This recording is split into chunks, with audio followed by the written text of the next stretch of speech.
বন্ধুরা অনেকেই ভাবছিলেন ইলেকশনের আগে প্রাইমারি ইন্টারভিউটা কমপ্লিট হবে কি হবে না, বা ইলেকশনের পরে কমপ্লিট হবে কি হবে, কবে ডেট দেবে, ইলেকশন সামনে এসে গেছে, ইন্টারভিউ আপনাদের হোল্ড থাকবে কি না থাকবে। এখনো পর্যন্ত 4টে ফেজে কিন্তু ইন্টারভিউয়ের ডেট পাবলিশ করেছিল এবং 4টে ফেজে ইন্টারভিউ কমপ্লিট হয়ে গেছে। কিন্তু পরের যে ফেজগুলো আছে বা পরের যে জেলাগুলো আছে কবে ইন্টারভিউ হবে তার ডেট কিন্তু পর্ষদ ফাইনালি বলে দিল। কিভাবে আপনারা মানে কি কি ডকুমেন্ট নিয়ে যাবেন বা কিভাবে আপনারা কল লেটার ডাউনলোড করবেন, কোন কোন জেলার কবে কবে ইন্টারভিউ হবে, সমস্ত কিছু আমি এই ভিডিওতে আপনাদের কিন্তু বুঝিয়ে দেব। তার সাথে যদি কোনো প্রবলেম হয় তাহলে আপনারা অবশ্যই আমাকে কমেন্ট করে জানাবেন, আমি তার সলিউশন দিয়ে দেবো। চলুন কম্পিউটার স্ক্রিনে গিয়ে আপনাদের ডিটেলসে বলে দিই নোটিফিকেশনটা কি আছে, কবে আপনাদের ইন্টারভিউ আছে। তার আগে বেস্ট অফ লাক। চ্যানেলে যদি প্রথম এসে থাকেন চ্যানেলটিকে সাবস্ক্রাইব করে রাখুন, কারণ এইরকম ভিডিও কিন্তু আমি প্রতিদিন নিয়ে আসি। প্রথমেই যে প্রবলেমটা আপনারা ফেস করেন সেটা হচ্ছে আপনাদের কি কি ডকুমেন্ট নিয়ে যেতে হবে। কারণ অনেক এমন আমার কাছে খবর এসছে যে অনেকের ডকুমেন্ট সঠিকভাবে নিয়ে যায়নি, যার ফলে তারা ইন্টারভিউতে বসতে পারেনি। তো প্রথমেই দেখে নিন ডকুমেন্ট আপনাদের কি কি লাগবে এবং কি কি ডকুমেন্ট আপনাদের নিয়ে যাবেন, অরিজিনাল কি নিয়ে যাবেন, সেলফ অ্যাটেস্টেড করে কি নিয়ে যাবেন, সমস্ত কিছু আমি বলে দিচ্ছি। প্রথমেই আপনাদের কল লেটারটা নিয়ে যেতে হবে ইন্টারভিউয়ের জন্য, যেটা WBBPর ওয়েবসাইট থেকে আপনারা ডাউনলোড করবেন। আমি বলে দেবো কিভাবে ডাউনলোড করবেন। তারপর আপনাদের টেট কোয়ালিফিকেশন যে করেছেন বা টেট সার্টিফিকেট যেটা আছে সেই সার্টিফিকেট নিয়ে যাবেন। অবশ্যই আপনারা কিন্তু প্রিন্ট আউট করে নিয়ে যাবেন, এর তো অরিজিনাল বলে কিছু হয় না, কিন্তু প্রিন্ট আউট করে নিয়ে যাবেন। এছাড়া মাধ্যমিকের অ্যাডমিট কার্ড বা সার্টিফিকেট নিয়ে যাবেন, যেটাতে এজ প্রুফ আছে, অরিজিনালও নিয়ে যাবেন, সেলফ অ্যাটেস্টেড করেও নিয়ে যাবেন।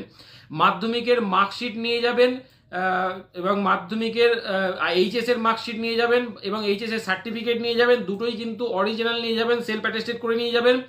এছাড়া আপনাদের মার্কশিট, রেজিস্ট্রেশন সার্টিফিকেট এবং মার্কশিট, রেজিস্ট্রেশন সার্টিফিকেট এবং সার্টিফিকেট দুটোই তিনটেই কিন্তু নিয়ে যাবেন আপনারা। যেটা আপনারা ডিএলএড করেছেন 2 বছরের ডিএলএড অথবা ডিএড অথবা 4 বছরের বিএলএড করেছেন, তার রেজিস্ট্রেশন সার্টিফিকেট, মার্কশিট এবং সার্টিফিকেট তিনটেই কিন্তু আপনারা নিয়ে যাবেন, অরিজিনাল এবং আপনারা সেলফ অ্যাটেস্টেড করে নিয়ে যাবেন।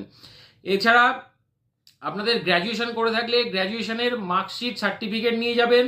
কাস্ট সার্টিফিকেট যেটা আছে, অবশ্যই এখানে কিন্তু আপনাদের প্রবলেমটা হচ্ছে যারা এখনো পর্যন্ত ওবিসি রিভ্যালিডেট করেননি তাদের কিন্তু প্রবলেমটা হবে। আপনারা তাড়াতাড়ি রিভ্যালিডেট করে দিন, ডেট অনুযায়ী কিন্তু আপনাদের ইন্টারভিউ হবে, তার আগে যাতে আপনারা হাতে পেয়ে যান সেটার ব্যবস্থা আপনারা করুন। তো এসসি এসটিদের তো কোনো সমস্যা নেই, কিন্তু ওবিসি এ, ওবিসি বি যাদের চেঞ্জ হয়েছে তাদের কিন্তু বড় সমস্যা হবে। এছাড়া যদি পিএইচ ক্যান্ডিডেট হয়ে থাকেন তাহলে পিএইচ ক্যান্ডিডেটের সার্টিফিকেট নিয়ে যাবেন। ইডব্লিউএস ক্যান্ডিডেট হয়ে থাকলে তার সার্টিফিকেট নিয়ে যাবেন। এক্সেমটেড ক্যাটাগরিতে অ্যাপ্লাই করে থাকেন তাহলে তার সার্টিফিকেট নিয়ে যাবেন। এক্স সার্ভিসম্যান হলে তার সার্টিফিকেট নিয়ে যাবেন। এবং আপনারা যদি গভর্নমেন্টের কোনো মানে প্যারা টিচার বা অন্য কোনো পোস্টে আপনারা চাকরি করেন, শিক্ষকতা করেন, তাহলে তার সার্টিফিকেট নিয়ে যাবেন। ঠিক আছে, এগুলো কিন্তু গভর্নমেন্টের অথরিটি থেকে কিন্তু আপনাদের সার্টিফাইড হবে, তবেই কিন্তু ওটা গ্রাহ্য করবে। এছাড়া আপনাদের এক্সপিরিয়েন্স সার্টিফিকেট প্যারা টিচার হিসাবে যদি থাকে আপনারা ডিপিও বা এসডিওর কাছ থেকে সার্টিফাইড হয়ে তবে নিয়ে যাবেন। ওকে, সমস্ত টেস্টিমোনিয়ালস কিন্তু আপনারা নিয়ে যাবেন। এক্সট্রা কারিকুলাম অ্যাক্টিভিটিস যদি করে থাকেন, অ্যাপ্লাই করার সময় দিয়ে থাকেন, তাহলে সেটা নিয়ে যাবেন। এছাড়া আপনাদের ভোটার কার্ড, আধার কার্ড অরিজিনাল এবং সেলফ অ্যাটেস্টেড করে নিয়ে যাবেন, এবং একটা সেলফ অ্যাটেস্টেড পাসপোর্ট সাইজ ফটোগ্রাফও নিয়ে যেতে বলবেন না। এবার কল লেটারটা আপনারা কিভাবে ডাউনলোড করবেন? কল লেটারটা ডাউনলোড করার জন্য আপনাদের এই যে ওয়েবসাইটটা দিয়ে দিয়েছে, এই ওয়েবসাইটে চলে যাবেন, ড্যাশবোর্ড পেয়ে যাবেন। ওখানে কিন্তু যে প্রাইমারি ইন্টারভিউয়ের কলামটা আছে সেখান থেকে আপনারা কল লেটারটা ডাউনলোড করতে পারবেন। ওকে, এবার দেখুন ইন্টারভিউয়ের ডেটটা কিন্তু চেঞ্জ হবে না, যে ডেটে আপনাদের কল লেটারে দেওয়া থাকবে সেই ডেটে সেই সময়ে কিন্তু আপনাদের পৌঁছাতে হবে। ইন্টারভিউয়ের ডেট যেটা দেওয়া আছে 5th ফেজ, সেটা হচ্ছে নদিয়া 10 মার্চ থেকে 13ই মার্চ এবং 18ই মার্চ থেকে 19শে মার্চ। ঠিক আছে, 6th ফেজ যেটা আছে সেটা পুরুলিয়া ডিস্ট্রিক্টের ক্ষেত্রে 23 মার্চ থেকে 25শে মার্চ, 27শে মার্চ থেকে 30শে মার্চ।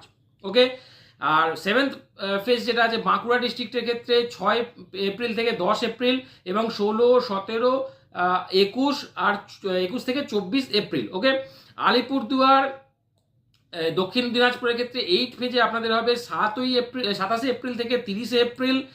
আর মালদা পশ্চিম বর্ধমানের ক্ষেত্রে আপনাদের 5 মে থেকে 8ই মে এবং 12ই মে থেকে 15ই মে। ওকে, যে ডেটে আপনাদের ইন্টারভিউ দেওয়া থাকবে কল লেটারে সেটাই কিন্তু নিয়ে যাবেন। 10th ফেজ যেটা আছে বীরভূমের 19শে মে থেকে 22শে মে এবং 28শে মে থেকে 29শে মে, এই ডেটের মধ্যে কিন্তু আপনাদের যেতে হবে। কোথায় যাবেন আপনারা?